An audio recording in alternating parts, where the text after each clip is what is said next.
En esta tarde vamos a continuar estudiando una de las cartas que son un pilar fundamental en la doctrina del cristianismo. La carta del apóstol Pablo que le dictó a un amanuense, un secretario llamado Tercio. En la antigüedad era costumbre, era muy común que se dictaba a través de un secretario como Tercio, y este tipo de cartas son una belleza, son una joya de doctrina para todo aquel que se dice cristiano. Impensable que tú te digas una persona cristiana y no conozcas la doctrina de la carta del apóstol Pablo a los romanos. No solo es una doctrina, son un conjunto de doctrinas maravillosas que encierra esta epístola, que va dirigida a todos los creyentes de la ciudad capital del Imperio Romano, el imperio bajo el cual Jesucristo vino al mundo, el imperio que fue profetizado inclusive en la misma Biblia. Si tú estudias el libro de Daniel, podrás conocer ampliamente cómo desde la época del profeta Daniel fue profetizado este majestuoso, tremendo imperio en la historia llamado el Imperio Romano. A esos habitantes de la ciudad de Roma, el apóstol Pablo es a quien envía esta magistral carta que vamos a estudiar versículo por versículo, capítulo por capítulo, en esta predicación de tipo expositiva acerca de esta maravillosa carta que el Señor hoy nos permite estudiar en esta tarde. Vamos a ir al prefacio, porque en el prefacio se habla de 5 aspectos maravillosos del glorioso evangelio de Jesucristo. Desde el prefacio. ¿Qué es un prefacio? Un prefacio es un texto de introducción y de presentación que se da a conocer, en el cual se narran o se presentan generalmente los puntos de vista que se van a utilizar en un escrito. Un prefacio es un texto de introducción y de presentación, en donde se da a conocer el plan y los puntos de vista utilizados en un texto. Eso es un prefacio. La carta del apóstol Pablo tiene un prefacio y la vamos a estudiar. Acompáñenme en sus Biblias en la carta del apóstol Pablo a los Romanos, capítulo 1, y vamos a leer del versículo 1 al versículo 5. Capítulo 1, versículos del 1 al 5 de la epístola del apóstol Pablo a los Romanos. Pablo, siervo de Jesucristo, llamado a ser apóstol, apartado para el evangelio de Dios, que él había prometido antes por sus profetas en las santas escrituras, acerca de su Hijo, nuestro Señor Jesucristo, que era del linaje de David según la carne, que fue declarado Hijo de Dios con poder según el Espíritu de santidad, por la resurrección de entre los muertos, y por quien recibimos la gracia y el apostolado para la obediencia a la fe en todas las naciones, por amor de su nombre. En estos primeros 5 versículos, que podríamos llamar son el prefacio, se encuentran 5 enseñanzas que vamos a desarrollar el día de hoy en este tema titulado El glorioso evangelio de Jesucristo. ¿Cuál es la primera enseñanza? Está en el versículo 1. Pablo, siervo de Jesucristo, llamado a ser apóstol, y aquí se encuentra la primera enseñanza: apartado para el evangelio de Dios. Número 1. estudiaremos el origen del Evangelio. Enseñanza número 2, versículo 2, que Él había prometido antes por sus profetas en las Santas Escrituras. Enseñanza número 2, la continuidad del Evangelio. La continuidad del Evangelio. Versículo 3, acerca de su Hijo, nuestro Señor Jesucristo, que era del linaje de David según la carne. Enseñanza número 3, en este versículo se encierra la esencia o la sustancia del Evangelio. La esencia o la sustancia del Evangelio en el versículo 3. Versículo 5, y por quien recibimos la gracia y el apostolado para la obediencia a la fe en todas las naciones por amor de su nombre. En el versículo 5 se encuentra la cuarta enseñanza que vamos a estudiar: la amplitud universal del Evangelio. La amplitud universal del Evangelio, para terminar otra vez con el versículo 5 en la quinta enseñanza, que se llama la proclamación del Evangelio. La proclamación del Evangelio. Como ustedes pueden darse cuenta, tan solo en 5 versículos el apóstol Pablo todo lo encierra en el Evangelio. En el Evangelio. Vamos a la enseñanza número 1, que se encuentra en el versículo 1 del capítulo 1 de Romanos. Pablo, siervo de Jesucristo, llamado a ser apóstol, apartado para el Evangelio de Dios. En la antigüedad, y Roma no era la excepción, había mensajeros o había heraldos que se encargaban de dar las buenas noticias para comunicar, para comenzar anuncios importantes y favorables, por ejemplo, acerca del emperador. Cuando nacía un hijo del emperador, se acostumbraba que se enviara un mensajero a proclamar la buena noticia, las buenas nuevas de que había nacido el hijo de un emperador.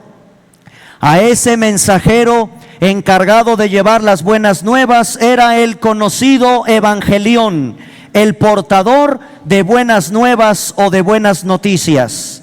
Pablo, aquí, hermanos en Cristo, nos trae una buena noticia, pero no es una buena noticia de parte del emperador. Dice que el evangelio, por evangelio entiéndase buenas noticias, eso es el significado en griego de la palabra evangelio, las buenas noticias. Entiéndase que estas buenas noticias no son de parte del emperador, no provienen de las buenas nuevas encomendadas de algún gobernante, sino se tratan de las buenas nuevas directamente de Dios. No es acerca de Dios, sino que el evangelio tiene su origen en Dios. El único evangelio que existe, no un evangelio. No está hablando Pablo aquí de un evangelio, está hablando del único evangelio que existe, la única buena noticia que existe, el único que hay. Y te aviso, la mejor y la más extraordinaria de todas las buenas noticias que tú en esta vida puedas recibir, la única, la mejor de todas. Nunca en la vida de un ser humano vas a recibir una tan extraordinaria, tan maravillosa, tan grandiosa noticia como el evangelio. Ninguna otra. Por más que me digas que en la vida la prosperidad, el dinero, las cuestiones financieras, las cuestiones de salud, las cuestiones materiales de la vida, que tuviste un hijo, que tienes una esposa, que tienes una casa, que tienes lo que tengas, nada se puede comparar con que tú en esta vida recibas la mejor, la más maravillosa, la más extraordinaria noticia que puedas recibir, y que se llama el evangelio. El evangelio que viene de Dios, el evangelio que proviene directamente de Dios, el método de salvación, este plan de redención, este plan salvífico, no proviene de la idea de algún hombre, proviene directamente de Dios. Es el método de salvación que diseñó Dios. Es el mensaje de que Dios perdonará los pecados, librará del poder del pecado a todo ser humano y le da la esperanza de la vida eterna. Además, de acuerdo a Romanos capítulo 10, verso 16, se debe de obedecer.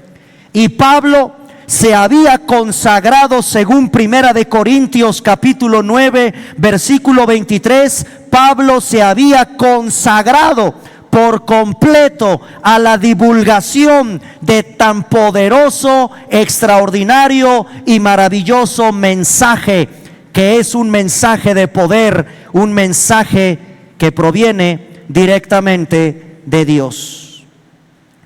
Hermanos en Jesucristo y damas y caballeros, es el único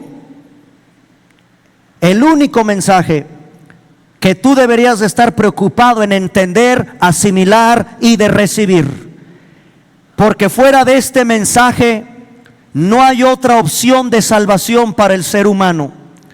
Todos los cristianos tenemos que ser apasionados de defender el mensaje correcto, el único que hay, el bíblico, el que proviene directamente de Dios. Porque el evangelio, este método de salvación, no lo diseñó ningún pastor, no lo diseñó ningún sacerdote, no lo enseña, no lo diseñó, no lo creó, no lo ideó ningún líder religioso. Es un diseño de Dios, y así Dios le plació salvarnos a nosotros a través de la muerte, de la sepultura, de la resurrección de su amado Hijo, muriendo en la cruz del Calvario por causa de nuestros pecados. Esa es la mejor noticia que tú tienes que recibir. Déjate de preocupar por tantas noticias que a lo mejor en esta vida vas a recibir. Tú hoy tienes que preocuparte por entender que al recibir el mensaje del evangelio, de creer en ese mensaje, de obedecer ese mensaje y de consagrarte también como el apóstol Pablo, porque todos los que se dicen cristianos estamos consagrados a dar a conocer ese mensaje de salvación que proviene directamente de Dios, no de los hombres, ni siquiera del apóstol Pablo. Se trata de un mensaje directamente de Dios, y al ser directamente de Dios, no lo debemos modificar. Que nadie se atreva a ponerle un extra al evangelio, que nadie se atreva a quitarle algo al evangelio. Al provenir directamente de Dios, es un evangelio, es un mensaje que no debe ser modificado. Acompáñenme a una carta que cada que yo leo esta carta, y espero que tú también compartas conmigo esta maravillosa idea, porque hay cartas donde el apóstol Pablo es un hombre entregado a la doctrina, celoso de predicar el evangelio. Tal vez puede ser Romanos, donde Pablo traza todo un tratado, toda una teología sistemática impresionante en Romanos. Pero por ejemplo, cuando vamos a otras cartas del Nuevo Testamento, como es la carta a los Gálatas, Pablo está enojadísimo, y Pablo se atreve hasta cierto punto a tener un lenguaje muy grosero con los creyentes de Galacia. Gálatas, hasta me cuesta trabajo usar las mismas palabras del apóstol Pablo. Gálatas estúpidos, Gálatas insensatos. ¿Cómo es posible que, habiendo conocido al Señor, quieran terminar nuevamente bajo la ley? Gálatas es conocido en la teología como la carta magna de la libertad cristiana. Por allá en el año 1215, Juan Sin Tierra llamaba a la Constitución la carta magna, y desde entonces así se les conoce a las constituciones de todos los países del mundo. Nuestro país no es la excepción. México tiene la Constitución Política de los Estados Unidos Mexicanos, que en un sinónimo es la Carta Magna. Ninguna ley por encima de nuestra Constitución. Aquí te presento en la Biblia una Carta Magna de libertad. Es la carta a los Gálatas. Para todos aquellos que quieren volver a la ley, a vivir bajo el peso de la ley, nadie puede cumplir en su totalidad y cabalidad la ley.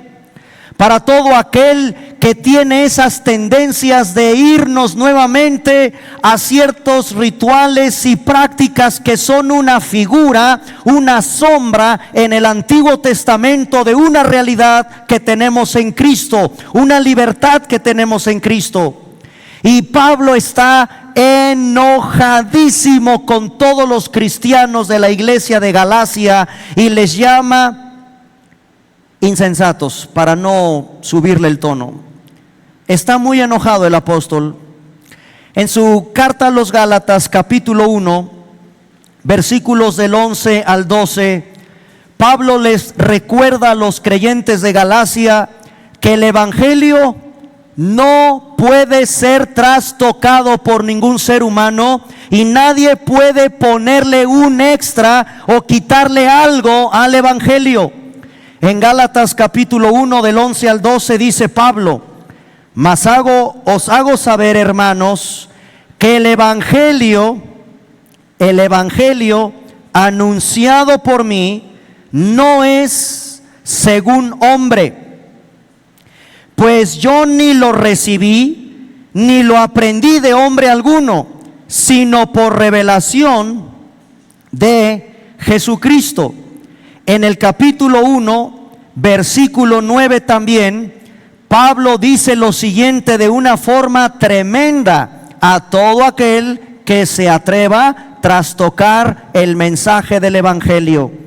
Como antes hemos dicho, también ahora lo repito: si alguno, y en esto la iglesia del siglo XXI lamentablemente ha caído, hermanos, con pena y vergüenza y con temor debo decirles que hay púlpitos cristianos donde no se está predicando el real, único, verdadero, genuino, bíblico, auténtico evangelio que proviene de Dios.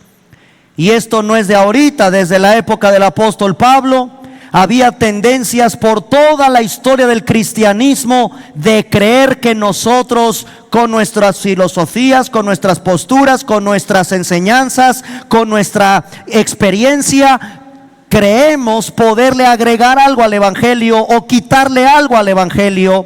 Y Pablo es durísimo con la siguiente expresión: como antes hemos dicho, también ahora lo repito, versículo 9: si alguno os predica diferente evangelio del que hemos recibido, del que habéis recibido, sea, y la palabra anatema es la palabra maldito. Maldito. Hermanos, este mensaje es sagrado y lo tenemos que cuidar con celo, con pasión, con amor, porque solo Dios debe ser exaltado en la predicación del evangelio, tal como Él lo diseñó, tal como Él nos lo reveló en la Biblia. Si tenemos la Biblia, no tienes pretexto de andar cambiando lo que es el evangelio. Cíñete a las escrituras, ciñámonos a lo que diga la palabra de Dios, que nadie se atreva a predicar un evangelio diferente. El que tal cosa haga sea maldito. Esa es la palabra anatema del versículo 9. Por tanto, si es de Dios, no debe ser modificado, y no debemos de recibir otro que no sea el que provenga de la Biblia. Nada de evangelio de prosperidad, nada de evangelio de no sé qué. Todos esos calificativos que le añaden al evangelio, ya no se trata del mismo. El evangelio es el evangelio y sigue siendo así por toda la historia del cristianismo. Y ese evangelio es el que tú y yo tenemos que predicar, que cuidar y que ser celosos en su enseñanza. Número 2. Regresamos rápidamente a la carta del apóstol Pablo a los Romanos capítulo 1, versículo 2. Dice la Biblia que él, hablando de Dios, ese evangelio no fue algo novedoso en la época nuevo testamentaria. Dice el apóstol Pablo, inspirado por el Espíritu Santo, que el evangelio, que tiene su origen en Dios, ya Dios lo había prometido antes a través de los Nebim de la Biblia, los profetas. En las sagradas escrituras, Dios había prometido desde todo el Antiguo Testamento, desde el libro de Bereshit, entiéndase el libro del Génesis, desde Génesis, pasando por la Torá, pasando por los Nebim, pasando por los Ketubim, hasta tener completo el Tanaj. Esto es, todas las escrituras del Antiguo Testamento, en todas ellas se habla del evangelio. Comprobémoslo desde el inicio, desde el origen de nuestra era, desde el origen en que el hombre pisó por primera vez la tierra. Desde el huerto del Edén, en la escena trágica de la rebelión del hombre, en medio de esa falta de responsabilidad, porque perdónenme, allí en el huerto del Edén yo encuentro una escena trágica. Es la escena de nuestro pecado. En el Edén, en Adán y en Eva, estás representada tú, mujer, y estoy representado yo, varón. ¿Por qué? Porque en la escena trágica de la rebelión del hombre, en medio de ese escenario, yo lo que descubro es la falta de responsabilidad. Ni la mujer ni el hombre asumieron su responsabilidad, siempre achacándole al otro, siempre achacándole a la otra, siempre achacándole a la víbora, siempre achacándole a otro, y no asumimos hasta el día de hoy nuestra responsabilidad. Qué diferente hubiera sido que cuando el Señor llama a Adán: Adán, ¿dónde estás? ¿Por qué lo hiciste? Qué diferente hubiera sido que Adán, en vez de contestar, fue la mujer que tú me diste. Adán, aunque no tenía pantalones, pero se hubiera fajado bien ahí y hubiera dicho: sí, Señor, yo tomé de ese árbol, yo comí del fruto, soy yo responsable. Qué diferente hubiera sido la reacción de Eva. A Eva, ¿por qué lo hiciste? No, Señor, pues fue la serpiente. En vez de contestar así la mujer hubiera dicho: sí, Señor, yo soy la responsable, yo soy la que incité a Adán, yo asumo las consecuencias. Eso no lo vemos hasta el día de hoy. El hombre y la mujer no asumen, no nos gusta, es parte de esa naturaleza que heredamos de nuestros primeros padres, de falta de responsabilidad.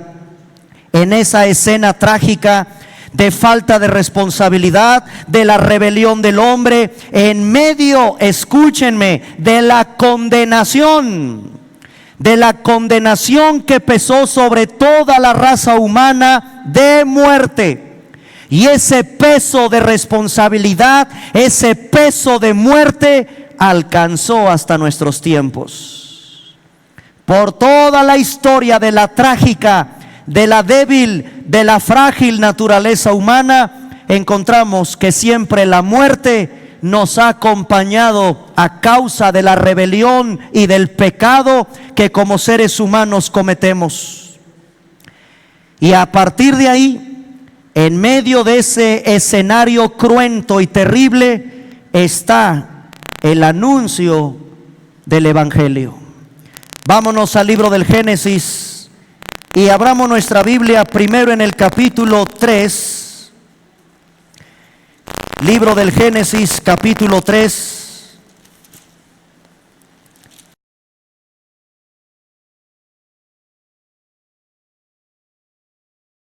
Génesis, capítulo 3, versículo 15.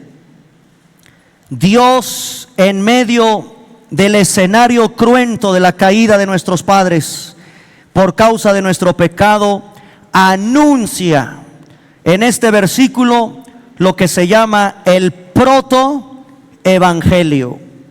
A Génesis capítulo 3, versículo 15, se le conoce en la Biblia como el protoevangelio. Y pondré enemistad entre ti y la mujer, entre tu simiente y la simiente suya. Esta te herirá en la cabeza y tú le herirás en el calcañar. Es un versículo tan profundo de analizar, porque le está hablando a la serpiente, a Satanás, pero también el Señor anuncia por primera vez aquí de una forma manifiesta y clara el nacimiento de Jesucristo de una forma sobrenatural a través de la semilla y de la simiente de una mujer. Entiéndase, de María, de una mujer que iba a concebir de una forma sobrenatural a Jesús de Nazaret. Y que la Biblia también anuncia las heridas, porque el calcañar es el talón, y Cristo con sus clavos fue herido precisamente en esa parte del calcañar, dando a conocer en este versículo ya el plan de redención para la raza humana. En el capítulo 3, versículo 21, continúa Jesucristo escondido desde el libro del Génesis en el anuncio del Evangelio de una forma impresionante. Porque en el capítulo 3, versículo 21, recordamos que nuestros primeros padres estaban desnudos. Cuando pecaron, se dieron cuenta de la desnudez y lo primero que hacen es ir por hojas de higuera, arrancan las hojas de higuera y tapan sus genitales. Eva tapó sus pechos y sus genitales. Adán tapó sus genitales con unas hojas de higuera. Pero Dios, en el capítulo 3, versículo 21, nos muestra algo asombroso.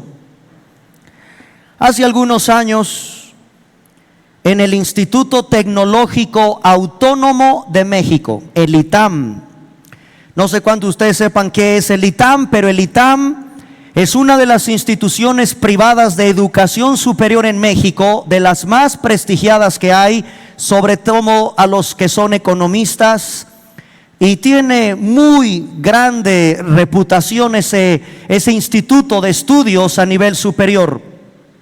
Hace algunos años me invitaron a un diplomado de religiones del mundo en el ITAM. Y cuando estábamos en ese diplomado, yo le hice a propósito al expositor en ese diplomado de religiones, le pregunté al profesor Antonio Díez, así se llama, le dije: maestro, con mucho respeto quiero hacerle una pregunta. Ya que vamos a indagar acerca del Islam, el hinduismo, el judaísmo, el catolicismo romano, el protestantismo, ya que vamos a indagar acerca de todas las ramas de las religiones, las más representativas, vamos a meternos incluso a religiones prehispánicas, nos vamos a meter a la nueva era, a cosas ya más modernas como las sectas actuales, Pare de Sufrir, Testigos de Jehová, mormonismo, masonería. Bueno, vamos a entrarle de lleno al estudio de todo lo que implica las religiones. Le pregunté yo en el ITAM al profesor: maestro, dígame por favor, ¿cuál es el origen? ¿De dónde viene el origen? ¿Cuál es el génesis de todo lo que vamos a estudiar? Debe de haber un comienzo. ¿De dónde el hombre empezó a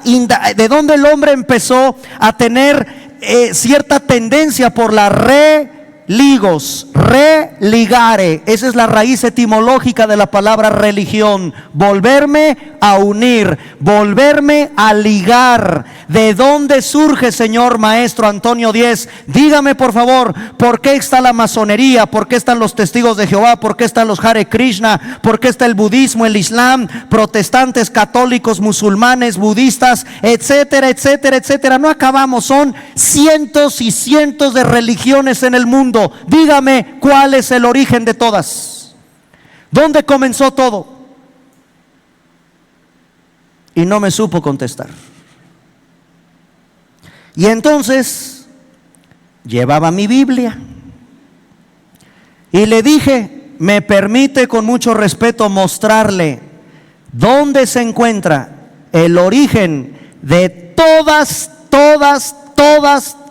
las religiones del mundo? Y le abrí la Biblia en el libro del Génesis, capítulo 3.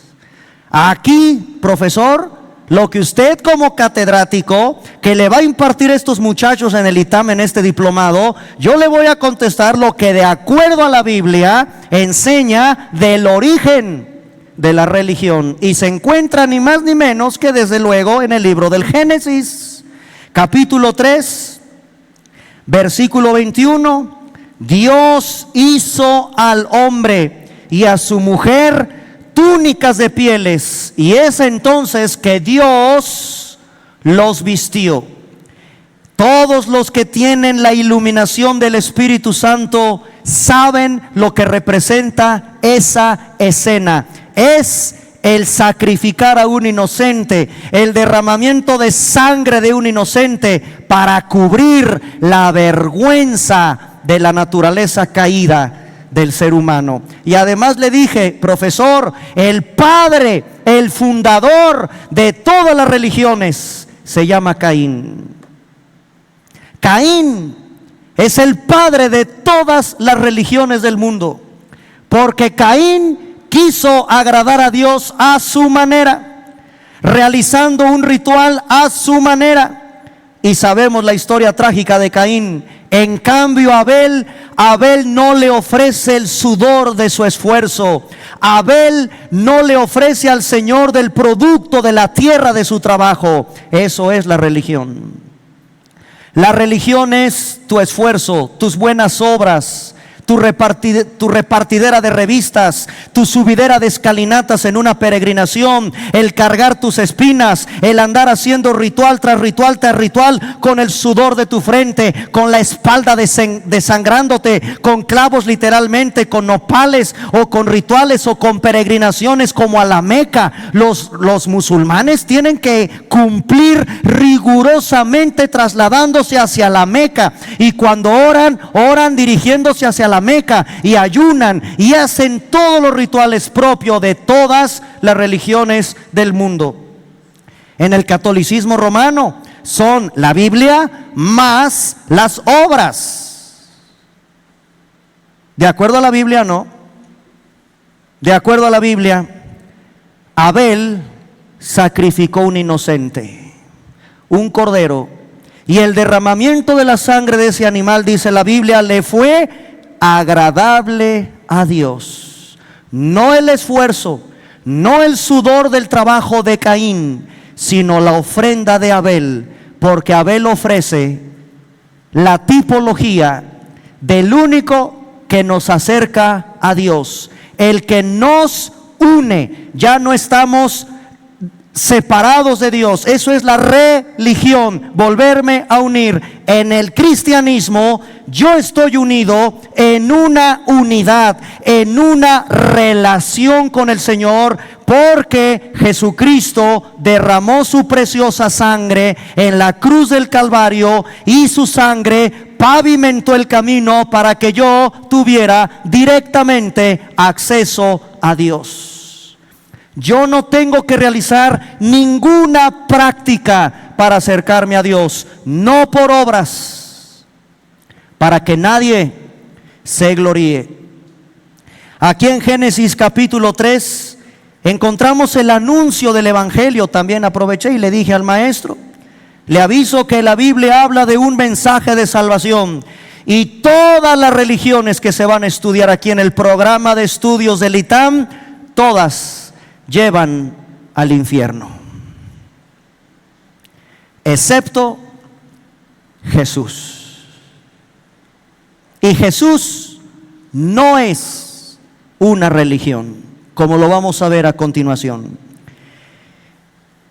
Dios había prometido entonces desde el Génesis, en el protoevangelio, Génesis 3:15, en este versículo de la vestimenta que Dios da, es Dios el que diseñó la forma en que tu desnudez, tu vergüenza y tu pecado es cubierto.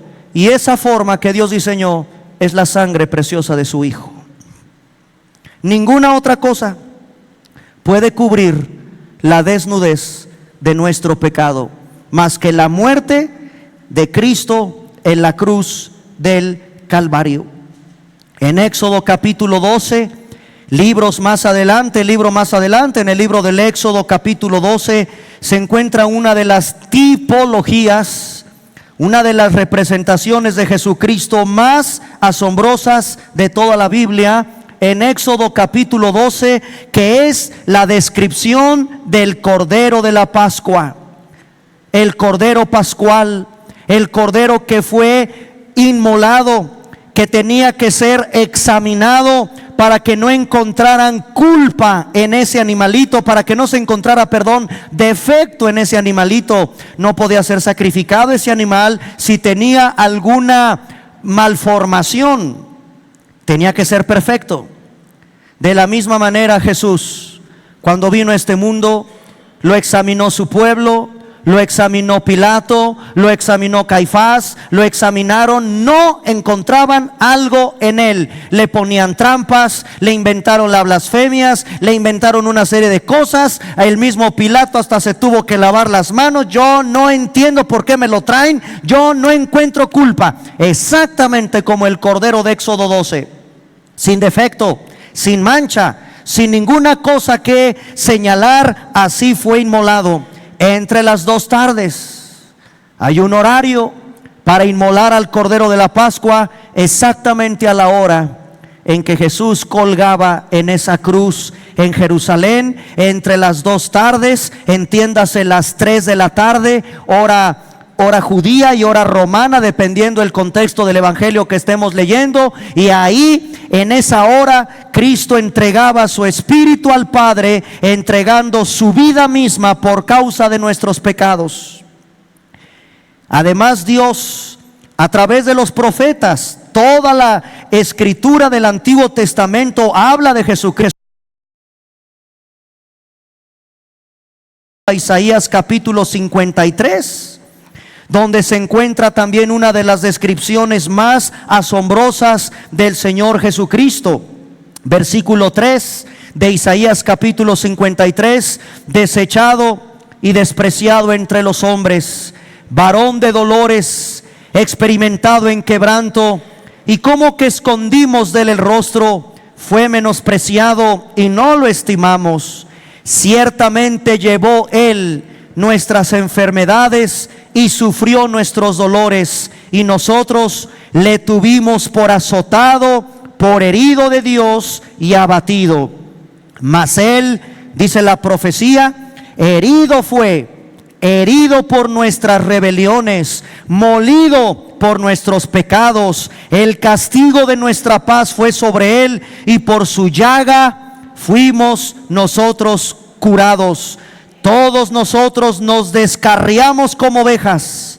Ahí está la religión, ahí están los pecadores. Cada cual se apartó por su camino, inventando la manera de volvernos a ligar, a volvernos a unir con Dios. Perdimos el camino. Mas Dios, Jehová, cargó en él el pecado de todos nosotros. En Cristo, angustiado y afligido, no abrió su boca. Como cordero fue llevado al matadero, y como oveja delante de sus trasquiladores enmudeció. La Biblia no registra nada cuando lo abofetearon. La Biblia no registra sonido alguno de los labios de Jesús cuando lo coronaron de espinas. La Biblia no profiere nada de alguna muestra de enojo, de irritación, nada. Cuando Jesús estaba rodeado de la tropa romana, le pusieron una vestimenta de púrpura, una caña en la mano. Con esa caña le pegaban en la cabeza, le escupían, le tapaban los ojos. Cuando fue flagelado, nunca abrió su boca. La abrió ante el procurador y la abrió cuando ya estaba agonizando en esa cruz. 7 palabras en la agonía de su cruz. Fuera de eso, enmudeció, no abrió su boca. Y es la parte maravillosa del profeta Isaías, que nos habla precisamente de este siervo sufriente. Acompáñenme para que analicemos rápido ahí en Isaías capítulo 52, verso 14, cómo fue desfigurado. Isaías capítulo 52, versículo 14. Cómo se asombraron de ti muchos, de tal manera, dijo el profeta, antes de que Cristo naciera. Fíjate cómo ya estaban anunciados los sufrimientos del Mesías. Cómo se asombraron de ti muchos, de tal manera fue desfigurado de los hombres su parecer, y su hermosura más que a la de los hijos de los hombres. Jesús era totalmente despedazado en esa cruz. Y así podemos hacer un repaso profeta por profeta. Los salmos, el Salmo 22. El Salmo 22 es la escena de la crucifixión vista desde el crucificado. Los evangelios nos presentan la escena desde la tierra, volteando hacia el Gólgota. Pero el Salmo 22 es el crucificado viendo hacia abajo, cómo se veía desde la cruz. Y el Salmo 22 es el salmo que nos dice de qué murió Jesús, médica, científica y bíblicamente hablando. Le explotó el corazón. Este evangelio es el mismo que comenzó a ser revelado desde el huerto del Edén, y así por todo el Antiguo Testamento. Y todos los creyentes del Antiguo Pacto se salvaron porque pusieron su confianza en esa promesa del evangelio. Se salvaron a crédito. Déjame explicarte a esto. Porque Cristo no había llegado. Muchos preguntan, y es una pregunta muy interesante: ¿cómo se salvó David? ¿Cómo fue salvo Abraham? ¿Cómo fue salvo Salomón? ¿Cómo fue salvo Isaías si Jesucristo no había venido al mundo? A partir de Cristo, tú y yo la tenemos más. Bueno, ya no hay pretexto. ¿Cómo se salva el hombre hoy? ¿Cómo debes de salvarte tú hoy? A través de Jesucristo. Pero ¿cómo se salvaban antes en el Antiguo Testamento cuando Jesucristo no había venido? Algo, con todo respeto, sucede cuando tú tienes una tarjeta de crédito. Se salvaron ellos, todos los santos, todos los profetas del Antiguo Testamento se salvaron a crédito porque Cristo no había llegado. Es similar, déjate lo explico para que me lo entiendas. Es similar, y no quiero ser irreverente ni me lo vayan a malinterpretar, pero es como cuando tú tienes una tarjeta de crédito. Si tú ahorita tienes una tarjeta de crédito, vas a una tienda y compras con lo que quieras con esa tarjeta. Te llevas el producto, pero después de un tiempo va a venir el cobro. Dios pasó la tarjeta con todos los santos del Antiguo Testamento. Todos pasaron esa tarjeta, y el cobro, el deudor, es Jesucristo, el que pagó ese crédito, el que pagó por todos ellos. Todos fueron salvados por fe, por gracia en Jesucristo, en las promesas del evangelio. 39 libros del Antiguo Testamento que hablan del evangelio, y todos, absolutamente todos, apuntan hacia Jesucristo. 27 libros que ahora tenemos del Nuevo Testamento, ahora nosotros descansamos en que Cristo ya pagó por nuestros pecados. El Evangelio es el certificado, mensaje directamente por Dios. Es un mensaje directamente certificado por los profetas, y el Evangelio es un mensaje directamente certificado por los apóstoles del Nuevo Testamento. No es que haya habido un evangelio diferente en el Antiguo Testamento y un evangelio diferente en el Nuevo Testamento. Siempre el evangelio ha sido el mismo desde el libro del Génesis. La siguiente enseñanza está en Romanos capítulo 1, versículo 3. La esencia o la sustancia del evangelio. Romanos capítulo 1, versículo 3. El apóstol Pablo en esta carta maravillosa dice acerca de su Hijo: nuestro Señor Jesucristo era del linaje de David según la carne. La esencia o la sustancia del evangelio es Jesucristo. Jesucristo es el punto focal de toda la Biblia. Él es el evangelio.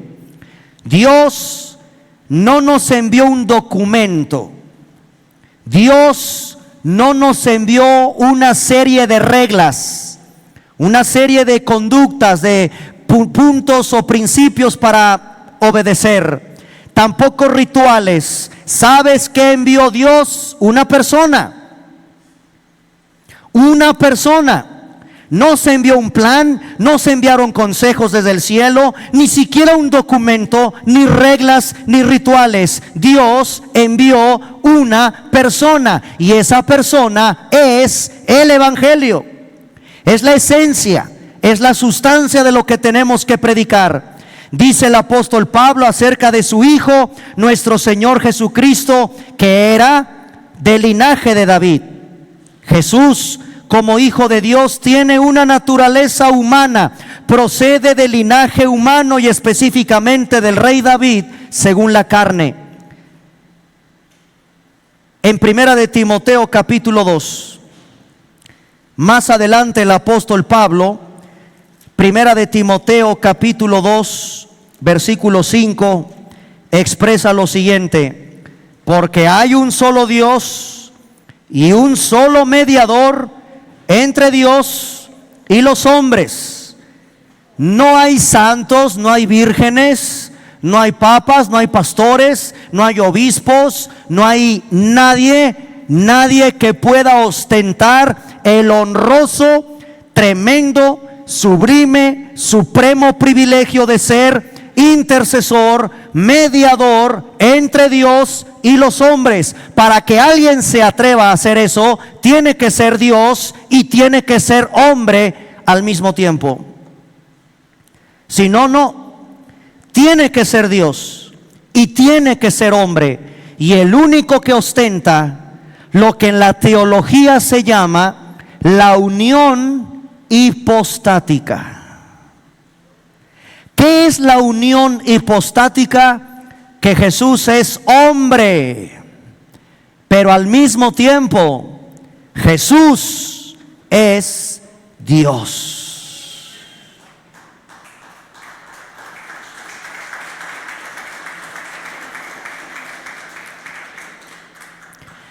Designado Hijo de Dios, dice el versículo 4, declarado Hijo de Dios con poder, según el Espíritu de santidad. Aquí hay otro título que tiene el Espíritu Santo: Espíritu de santidad. Por ni más ni menos, por supuesto, el acontecimiento más impresionante, asombroso, extraordinario de la historia, sin el cual estamos haciendo en esta iglesia el ridículo de venir a reunirnos como cualquier religión del mundo, a realizar un ritual, a cualquier práctica religiosa, si es que Jesucristo no hubiera resucitado. Pero debido a su resurrección, dice Pablo, Jesucristo fue declarado Hijo de Dios con poder, según el Espíritu de santidad, por la resurrección de entre los muertos. Acompáñenme ahora a Romanos capítulo 8. Romanos capítulo 8, versículo 11. Porque ahora nosotros los cristianos, ese mismo Espíritu de santidad que operó en Jesús, ese Espíritu de poder que levantó a Jesús entre los muertos, ahora fíjate lo que dice de todo cristiano y de toda cristiana en Romanos capítulo 8, versículo 11. Y si el Espíritu de aquel que levantó de los muertos a Jesús mora, ¿te das cuenta de lo que mora en una hija, en un hijo de Dios? Mora el mismo Espíritu que levantó de los muertos a Jesús. Mora en ustedes. El que levantó de los muertos a Cristo vivificará. Y eso, mi querida hermana, mi querido hermano, por eso los creyentes, los cristianos, no le tenemos miedo a la muerte. Para nosotros el vivir es Cristo, siempre es Cristo. Vive la vida, parece canción, pero vive la vida intensamente. Sonríele a la vida, disfruta la vida para ti tiene que ser Cristo. Jesús, el Señor de tu vida, el Señor que te permite respirar ahorita. Ya deja a un lado, por favor, ya no pierdas el tiempo en amarguras, en quejas, en cuestiones que te roben la alegría de contemplar un nuevo amanecer. La dicha de ver este sol tan hermoso, este aire que respiramos, este hermoso domingo que Dios te entrega. Miren, ayer fuimos al hospital y cuando uno va al hospital, tú notas los rostros de la gente. Están tristes, desesperados, con mucha angustia, tienen hambre tanto de lo físico como de lo espiritual. Es una necesidad tremenda de gente que ni modo se tiene que tirar en el piso. Ya no hay lugar en las bancas para esperar que el médico salga y me dé una esperanza por mi ser querido que está internado en el hospital. Mis queridos hermanos, tú puedes ver el reflejo de la desesperanza, de la tristeza, de la angustia, de la preocupación. Lo mismo en una cárcel. Lo mismo en una cárcel. Hoy quiero invitarte a que cambies la actitud de tu rostro y que le sonrías un poco más a esta hermosa vida que Dios te ha permitido, porque para nosotros el vivir es Cristo. Y debemos de hacer mucha labor allá afuera, llevando ese mensaje, el mensaje de esperanza y de salvación.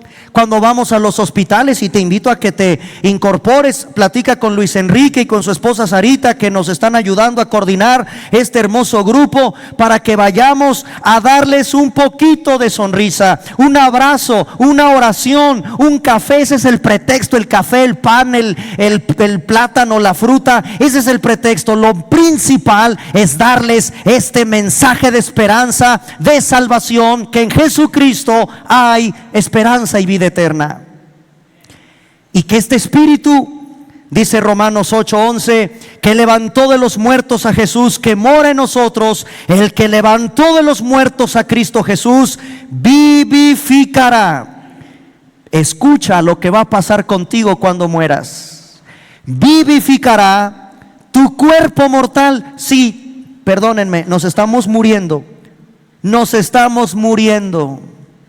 Tus células se están muriendo, tu cabello, tus ojos, tu sistema, tus órganos vitales cada día van muriendo. Estamos en un cuerpo de muerte, pero la Biblia anuncia una noticia maravillosa gracias al mensaje del Evangelio, gracias a lo que Cristo hizo por nosotros. Es que el Señor vivificará nuestros cuerpos mortales por el Espíritu de Dios que mora en nosotros.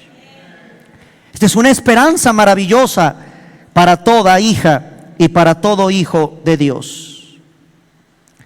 Dios analiza, vemos en la Biblia que es Dios el que pone como la sustancia misma y la esencia del Evangelio a su propio Hijo, nuestro Señor Jesucristo.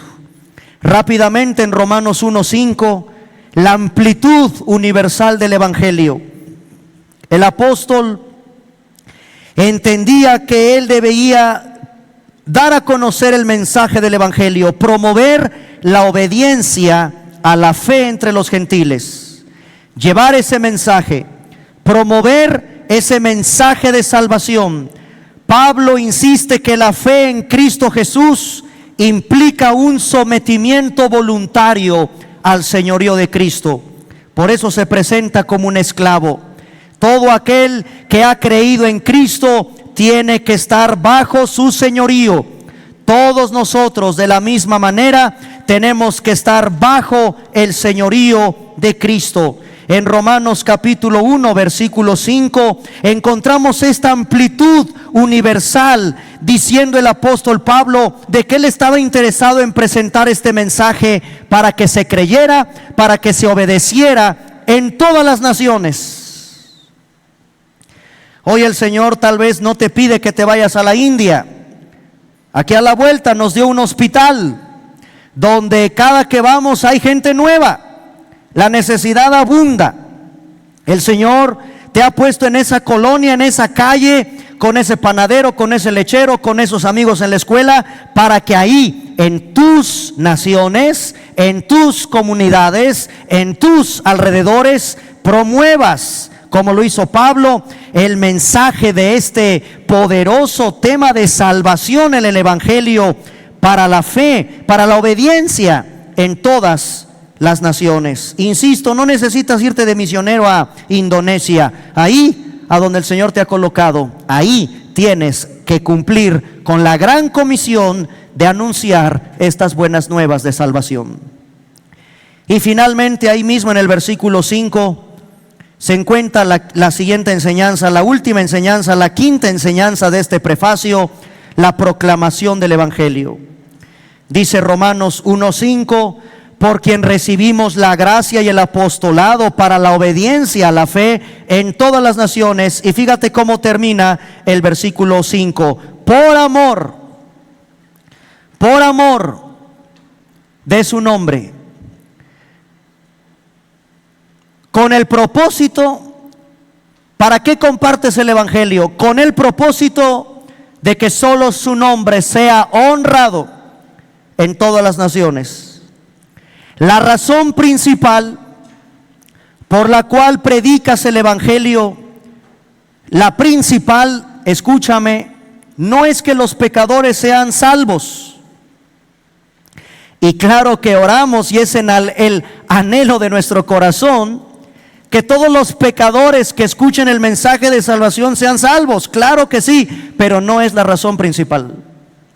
Si tú vas a un hospital a dar el Evangelio, si sales a la calle a compartir el Evangelio, la razón principal por la cual le compartes el Evangelio a tu familiar, a tu amigo, a cualquier persona, la razón principal es un celo abrasador y apasionado porque solo Jesucristo sea exaltado, porque su mensaje sea proclamado, porque su nombre sea honrado. Tenemos que hacer esa función evangelizadora como imperialistas en el sentido de que la meta de la evangelización es que el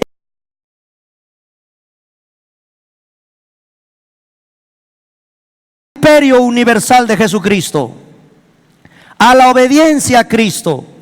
Y nos debe doler que no sea exaltado y honrado el Señor, sino los ídolos, por ejemplo, o otras cosas que no lo honren a Él. La proclamación del Evangelio es que solo su nombre sea exaltado y glorificado, porque Él lo diseñó. Fue un mensaje directamente diseñado por Dios desde la eternidad, y por lo tanto cada uno de nosotros debe de promover ese mensaje, proclamando siempre que el Señor sea exaltado y glorificado en medio de toda esa comunidad de pecadores que anhelamos con todo nuestro corazón que sean salvos. Pero más allá de esa preciosa finalidad, es que su nombre sea exaltado y glorificado.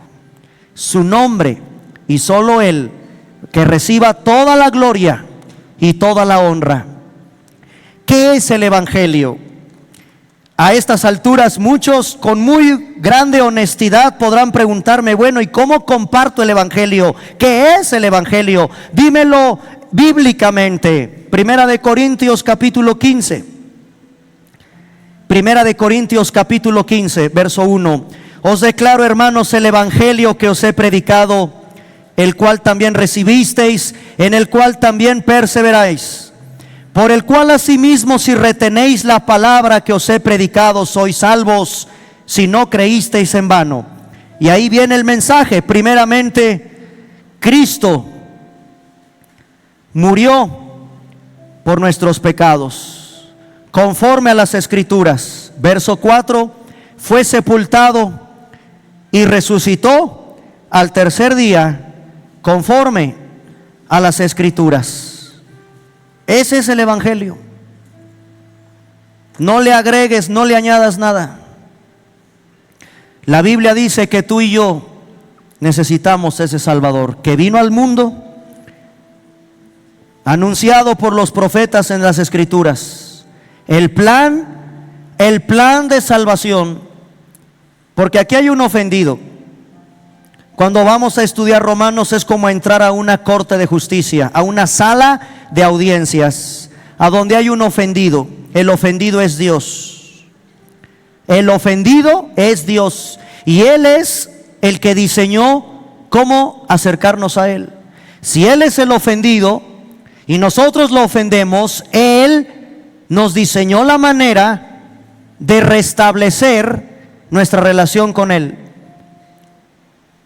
Y es el Evangelio, que Jesucristo vino al mundo a morir en la cruz del Calvario por tus pecados y por los míos, que fue sepultado y que resucitó al tercer día conforme a las Escrituras. Eso es lo que tenemos que predicar, eso es lo que tenemos que anunciar.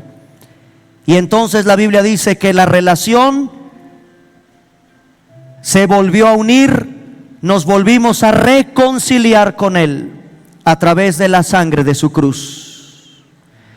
Y ese es el mensaje de reconciliación para ti, que tal vez vienes hoy por primera vez o nos estás escuchando a través de este mensaje.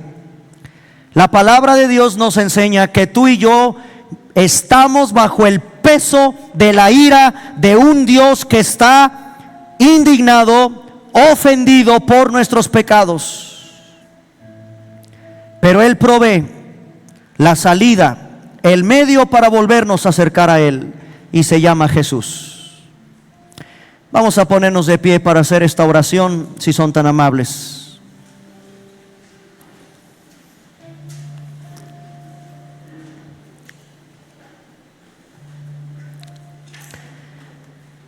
Padre, en esta tarde te damos gracias por tu palabra y por hacernos recordar la importancia tan grande que tiene saber qué es el Evangelio, qué es, en qué consisten las buenas nuevas de salvación. Señor, te damos en esta tarde toda la gloria y todo el honor que mereces, porque tú diseñaste el plan de salvación para acercarnos a ti.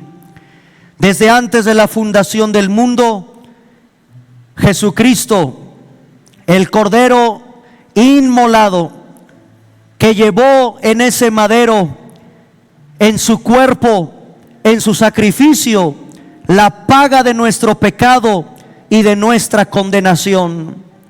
Señor, gracias porque nosotros hemos recibido el mensaje poderoso del Evangelio, las buenas nuevas de nuestra salvación, que Jesucristo vino al mundo a morir por mí, a morir en mi lugar, a llevar mi condenación, a llevar mi ira, la ira que pesaba sobre mí, la culpa que pesaba sobre mí. Él la llevó en la cruz del Calvario. Hoy en esta tarde, Señor, es la única, la más importante noticia que a mí me interesa recibir, recordar, y que esa noticia yo estoy obligado porque es una gran comisión que tú nos entregaste, la gran comisión de compartir estas buenas nuevas de salvación a toda aquella persona que necesite escucharla.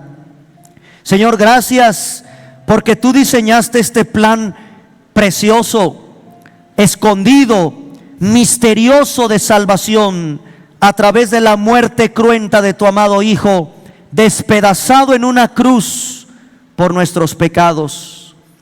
Hoy, Señor, te damos gracias porque todos aquellos que hemos creído en este mensaje de salvación, tenemos la seguridad de que tu Espíritu Santo mora en nosotros.